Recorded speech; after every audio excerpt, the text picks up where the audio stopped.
y durante algún tiempo se ha confundido esta función social y este derecho a disponer de una vivienda digna en la que habitar con el derecho a la propiedad sobre la vivienda, que creo que conviene no confundir. Es cierto que este derecho a disponer de una vivienda ha sido un derecho que en pocos casos se ha garantizado, mucho menos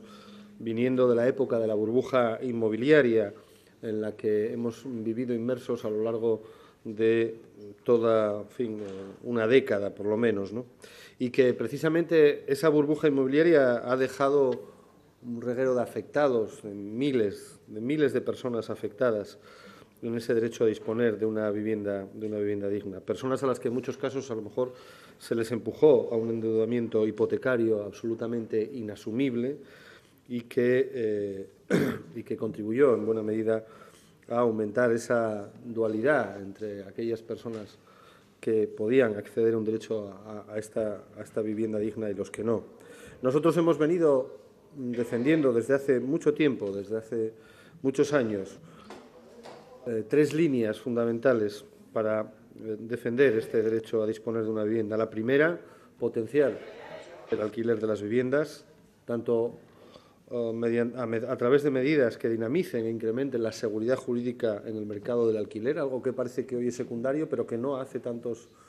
años resulta que era un objetivo que todos los grupos políticos decían defender, pero también incrementando el parque público de viviendas en régimen de alquiler. Y es verdad, y en eso coincido con lo que decía el portavoz del Grupo Popular, que si hay un parque público de viviendas, lo que no puede ser es que esté absolutamente infrautilizado precisamente por la incapacidad de la propia Administración pública de ponerlo en valor, de ponerlo a disposición de aquellas personas que necesitan esas viviendas. En segundo lugar, nosotros hemos defendido la promoción de la figura de la dación en pago de la vivienda, a lo mejor no con la misma configuración con lo que lo hacía el grupo proponente de esta iniciativa, pero sí creíamos que era una medida que se debería de implantar sin perjuicio de la posibilidad de otras modalidades. De hecho, planteamos en el Congreso de los Diputados una proposición de ley en esta legislatura, la primera que presentamos allí en el Congreso de los Diputados, donde correspondía adoptar estas medidas en diciembre del año 2011 y que fue discutida en marzo del 2012. Y también, en tercer lugar, creíamos que otra de las medidas absolutamente imprescindibles desde nuestra óptica es establecer un régimen de segunda oportunidad o fresh start, que las personas físicas insolventes pudieran acogerse a un concurso de acreedores similar al que pueden acogerse las empresas y que, en último término, conllevaría la cancelación de las obligaciones pendientes del deudor tras la liquidación de todo su patrimonio. Esa es una de las medidas estrella que el presidente Mariano Rajoy anunció en el reciente debate sobre el Estado de la Nación, pero que es una medida que precisamente UPyD llevó al Congreso de los Diputados en aquella iniciativa en marzo del 2012 y que no fue atendida en aquel momento porque el Partido Popular votó en contra de esa iniciativa. El resto de grupos votaron a favor, el Partido Popular votó en contra. Ya lo dije en su momento, si se hubiese atendido en aquel momento a la sensibilidad, si se hubiese tenido la sensibilidad necesaria para atender a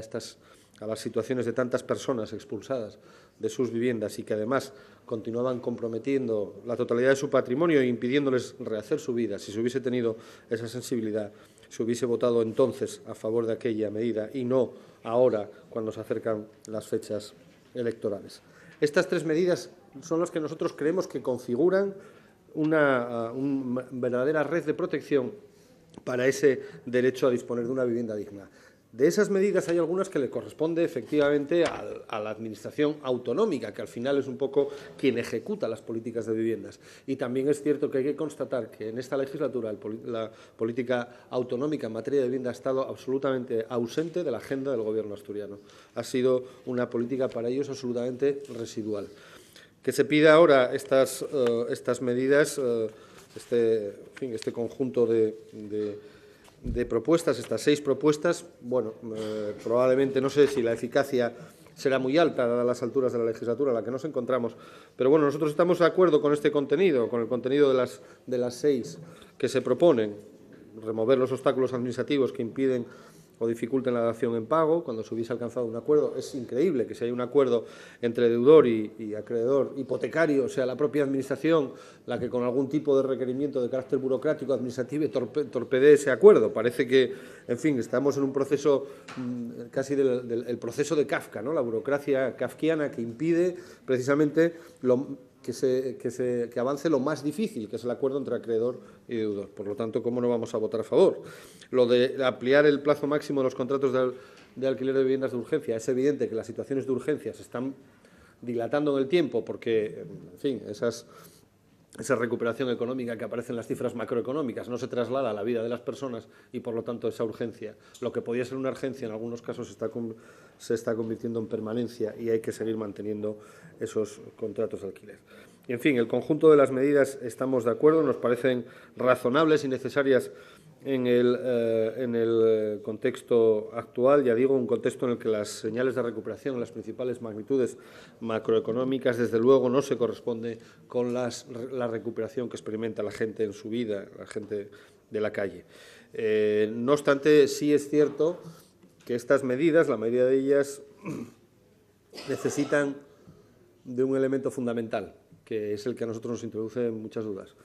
que es la voluntad política del Consejo de Gobierno del Principado de Asturias para ponerlas en práctica y ponerlas en vigor. No lo tuvo esa voluntad política a lo largo de esta legislatura y eran estas 6 medidas, yo creo que de todo punto razonables, lógicas, de sentido común. Son cosas, la mayoría de ellas, de sentido común, con lo cual parece extraño que a lo largo de 3 años, en los que este ha sido uno de los problemas que con mayor virulencia hemos visto, y lo hemos visto en esta Cámara, por lo menos estaba a la vista de todos, no se hayan adoptado. Por lo tanto, esa voluntad política, que es el elemento esencial para ponerlas en práctica, dudamos de él. Es un déficit crónico de este Gobierno y, por lo tanto, no sé si se podrá curar en los escasos 2 meses que quedan hasta el final de la legislatura. En todo caso, nosotros, como ya digo, estamos de acuerdo con el contenido de las medidas, nos parecen de sentido común y de pura lógica y razón y, por lo tanto, vamos a votar a favor